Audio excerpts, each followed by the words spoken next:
Thank you, Trey. Retired four-star General Jack Keane in studio. Good morning to you, sir. Yeah, good morning. Let's come back to Israel and Hezbollah in a moment. And let's start here with what happened this week, because there's an alliance that we need to pay attention to. Wall Street Journal, here you go.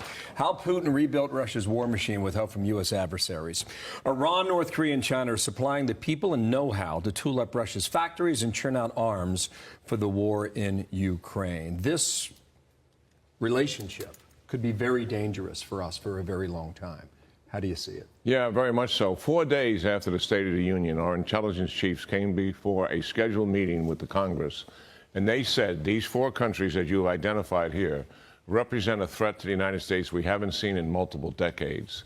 In looking at this, what we're really facing is collaboration and cooperation among 4 distinct allies. China is a near-peer competitor. Russia is a chronic threat. Iran seeks domination of the Middle East, and in North Korea has a nuclear arsenal with ballistic missiles that can reach the United States. This is serious. We believe at ISW that we haven't seen a threat like this since World War II. Why? Because we could get involved in more than one war in multiple theaters. That is really the issue that we're facing. And here's the problem, Bill.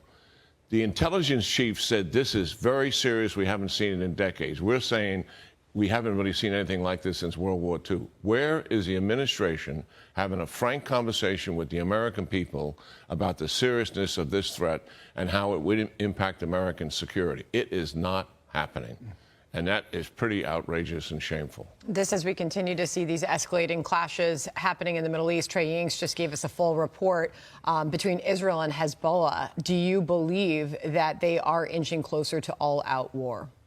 Yeah, they are. And the Israelis have made up their minds that they need to take a look at the Hezbollah situation. We have a map here, hopefully we can bring it up here, that deals with it. But the reality is that 80,000 people who lived in northern Israel have evacuated from northern Israel.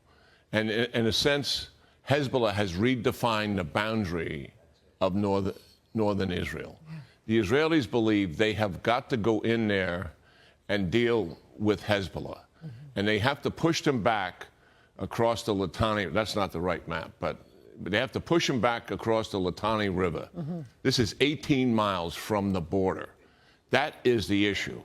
To push them back, they have 2 choices. Run an air campaign only to obviously bomb them and force them to evacuate, or go in on the ground and also conduct an air campaign. Hezbollah is formidable. Hamas is nowhere near Hezbollah's capability. Hezbollah doesn't have the subterranean tunnel complex.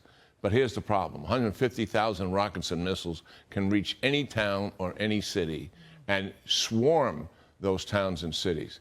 A force of close to 100,000, not just a terrorist organization, but organized as military formations with artillery and fighting vehicles. When the Israelis went in there in 2006, after several weeks trying to do the same thing, push the Hezbollah back, after several weeks, the operation had failed, and they retreated out of Lebanon, and all 3 service chiefs were relieved of duty as a result of it.